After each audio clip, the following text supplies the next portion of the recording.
This is shiny query, which supersedes the shiny Chebi Matcher. It's no longer called Chebi Matcher because, as you can see, you can match against Chebi, KEGG, lipid maps, HMDB, and in KEGG also the pathways are searched. Now, apart from this, which was already partially going on before, this first window is changed, and it allows you to search against a number of different things.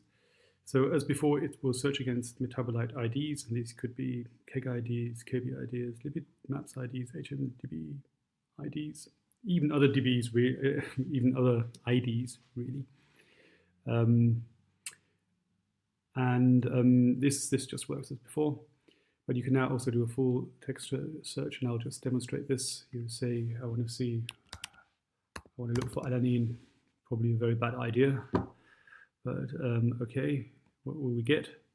So now it's searching all of these databases, and okay, so it's found 306 hits for alanine in Chebi and so on. And this is because there are plenty of text columns with all kinds of synonyms and, of course, something that isn't alanine at all, but some derivative of alanine. Yes, and so let's have a look. For example, what we find in lipid maps, we find here's the alanine. Yeah, it doesn't have to be exactly in the name. It can be in all kinds of different places, anywhere that's a text column, really.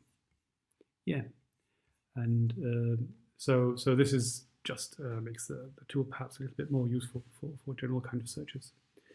You can also search for formula and partial Inchy key, which I'm not sure is so useful, but give it a go. And what also works is that we can now, I don't know, I'm just hoping that I'll find something at this mass with 4.01. Let's see what we can find. And then it will now look in the exact mass column. So this is not the same as an MZ search. It could be extended to one. This only looks now for exact masses. Yeah, and we find one in Chebi. I've done this one before. Yeah. So yeah, one single hit in Chebi. You can export it as before into an Excel file with all the different tables separately, and also a merged table.